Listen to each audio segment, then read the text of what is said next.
Welcome to our YouTube channel PS knowledge club. నేను మీ ప్రశాంత్. ఇంతవరకు నాకు సపోర్ట్ చేసిన ప్రతి ఒక్కరు కూడా హృదయపూర్వక ధన్యవాదాలు. మీరు మొదటిసారి నా ఛానల్ని విజిట్ చేస్తున్నట్టయితే దయచేసి ఛానల్ని సబ్స్క్రైబ్ చేసుకోండి. మీరు సబ్స్క్రైబ్ చేసుకోవడం ద్వారా మేము వీడియో అప్లోడ్ చేసిన ప్రతిసారి కూడా మీరు నోటిఫికేషన్ ద్వారా మీ మీదకి పొందవచ్చు.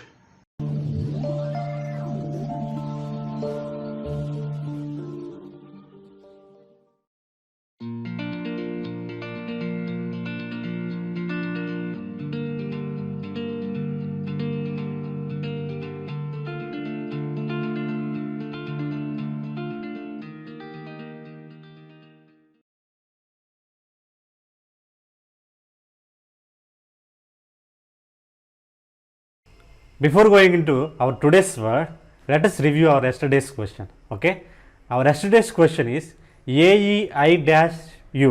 Which letter comes after I? Okay, మనందరికి తెలుసు ఇంగ్లీష్లో వొవెల్స్ అనేవి ఉంటాయి. AEI-OU అంటే ఇక్కడ ఐ తర్వాత వచ్చేటువంటి లెటర్ ఏంటి అంటే అది O. Okay, so answer is O. Now let us review our yesterday's missing letter. Our yesterday's missing letter is CO-T. ఇక్కడ మనం గమనించినట్టయితే చాలా వర్డ్స్ ఉన్నాయి.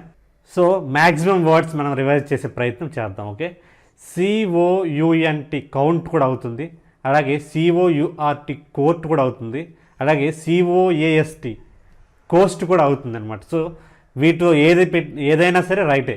Okay, now let's go to hour today's word. Hour today's word is object.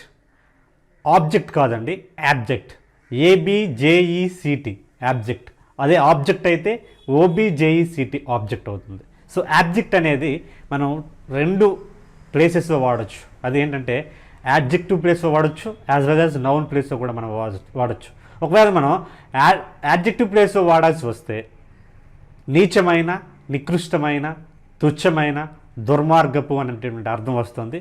In case మనం noun ప్లేస్లో కానీ వాడామనుకోండి అతిరిక్తుడు, నిరుపేద అనేటువంటి అర్థం వస్తుంది. ఓకేనా, now let's go to our English meaning.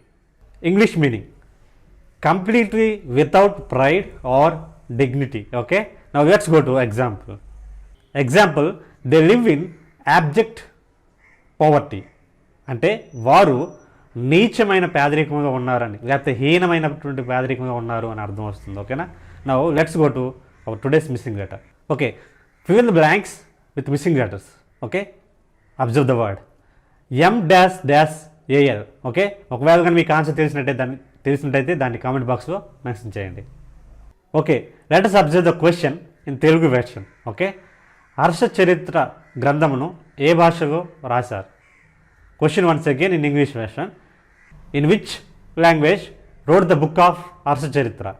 If you know the answer, you can mention it in comment box. Okay, and ఇంకో విషయం ఏంటంటే హర్ష చరిత్ర అనే గ్రంథాన్ని రాసిన వారు ఎవరంటే బాణుడు. ఇది ఆల్రెడీ మనకి ప్రీవియస్ వీడియోలో నేను ఈ క్వశ్చన్ అడగడం జరిగింది.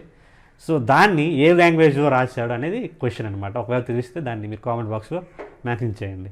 Okay, now let's go to our tongue twister of the week. As usually ప్రతి వారం కూడా మనం ఏం చేస్తున్నామంటే ఒక కొత్త టంగ్ ట్విస్టర్ని ఇంట్రొడ్యూస్ చేస్తున్నాం.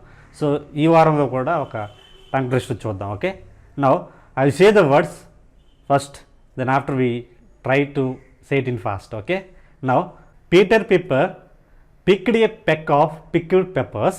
How many pickled peppers did Peter Piper pick? అది వర్డ్ అండి.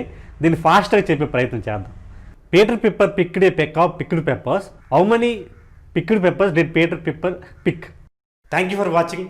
ఈ వీడియో కానీ మీకు నచ్చినట్లయితే లైక్ చేయండి, షేర్ చేయండి, సబ్స్క్రైబ్ చేసుకోవడం మాత్రం మర్చిపోకండి. Let us meet again in the next video.